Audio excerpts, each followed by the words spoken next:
I'm back on good timing. What is up people, and welcome back to another video. Today I'm going to be reviewing the chemical agents Warbond in Helldivers 2. First things first, let's get a look at the price of the items we are reviewing.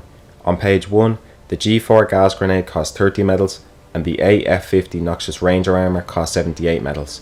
On page 2, the Sterilizer costs 85 medals and the AF02 Hazmaster armor costs 100 medals.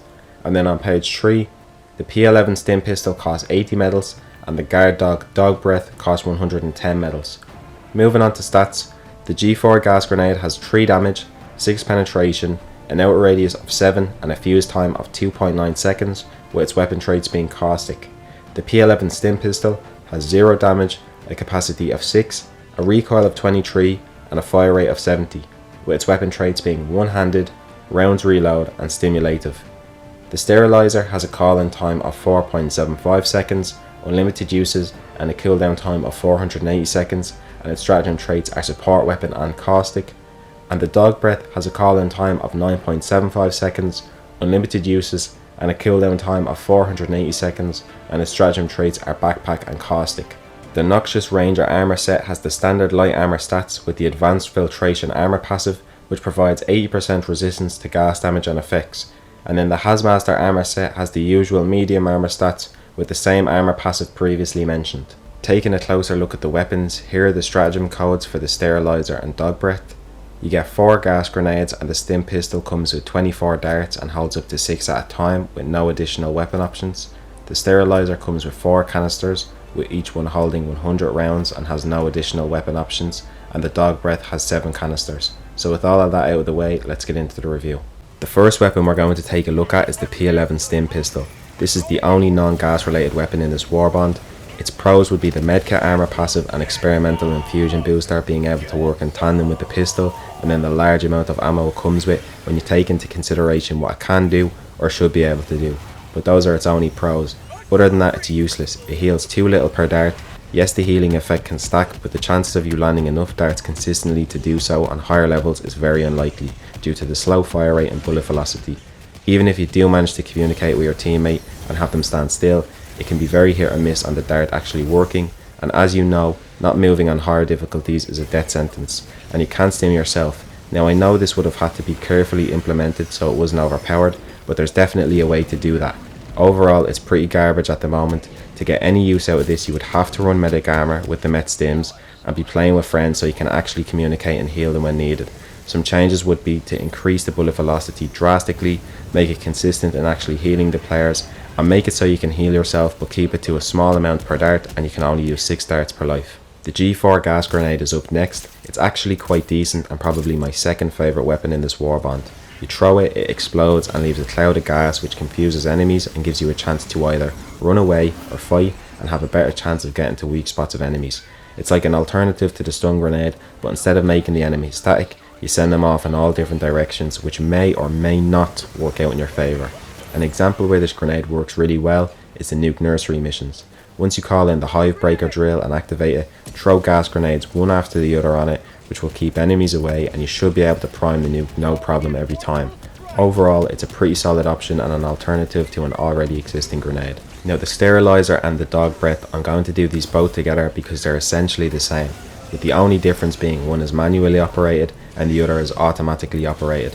And that's honestly the biggest reason why I don't like the Sterilizer and then have the Dog Breath as the best weapon out of this Warbond, because gas is so bad now at killing enemies and is purely a support stratagem.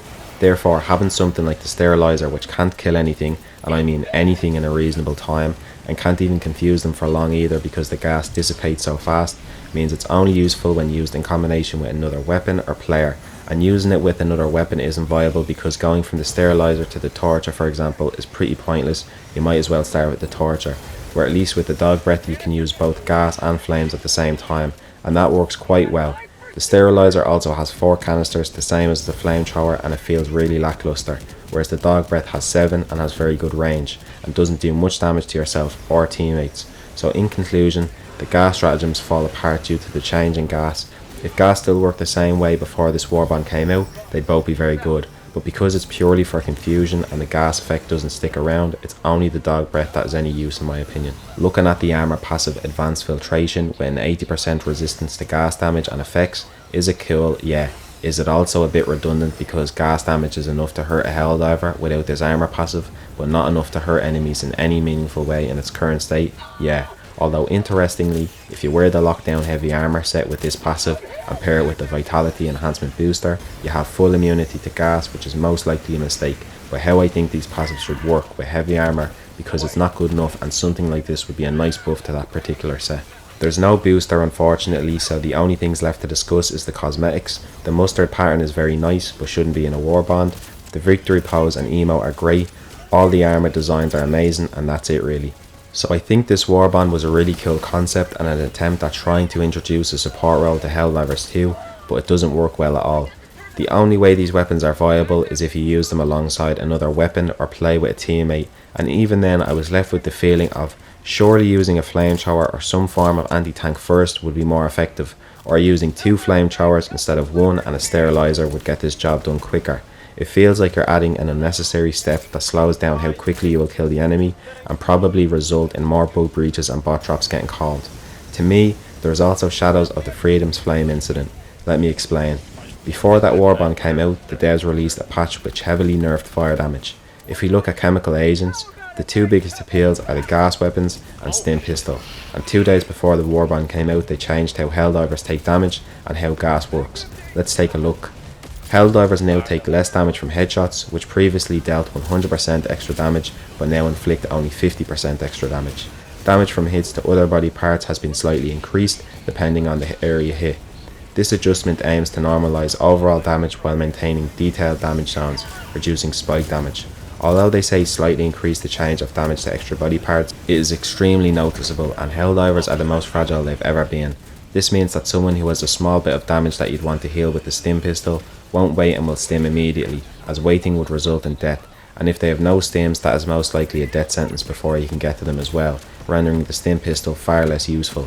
Looking at the gas change then, it was reworked to cause blindness and confuse enemies and Helldivers alike at the expense of reduced damage over time. Now this doesn't have to be a downgrade, but when you swap damage over time for confusion but don't extend how long gas stays, it most definitely is. If you were able to lay down gas from a sterilizer and block off areas for 30 to 40 seconds, it could be a welcome change, but it disappears immediately, therefore it's pretty pointless. Even if the idea of playing a support role sounds cool, the gas needs to stay longer and completely stop bug and bot drops to be worth taking. Some other cons with this Warbond for me in general is the pricing. 759 medals makes it the most expensive Warbond by far. I know it's because of the stratagems, but that's a rubbish excuse. The amount of time it takes to complete a Warbond should be extended by more content and not more medals required. There's a lack of consistency once again, with spending the same 1000 super credits for a Warbond but getting no booster and 2 armors instead of 3 when there is new armor sets in the superstar. And this is probably the 3rd Warbond in a row which is more bugs leaning in terms of weapons, which is something else that needs to be worked on. In conclusion, the Warbond's okay, but don't spend your money on it, or any Warbond for that matter. Grind the in-game currency and get it that way. It will take only a couple of hours with some friends if you know what you're doing, but overall it's a pretty mid Warbond with a cool concept but poor execution after a really stellar patch. As negative as I might sound, I'm still delighted with the direction Helldivers 2 is going in and hope they can continue to listen to the community and make improvements. But that's all from me. Let me know down below what you think about the Warbond yourself. Subscribe if you enjoyed the video or found it helpful. Thanks very much for watching, and I will see you all in the next one.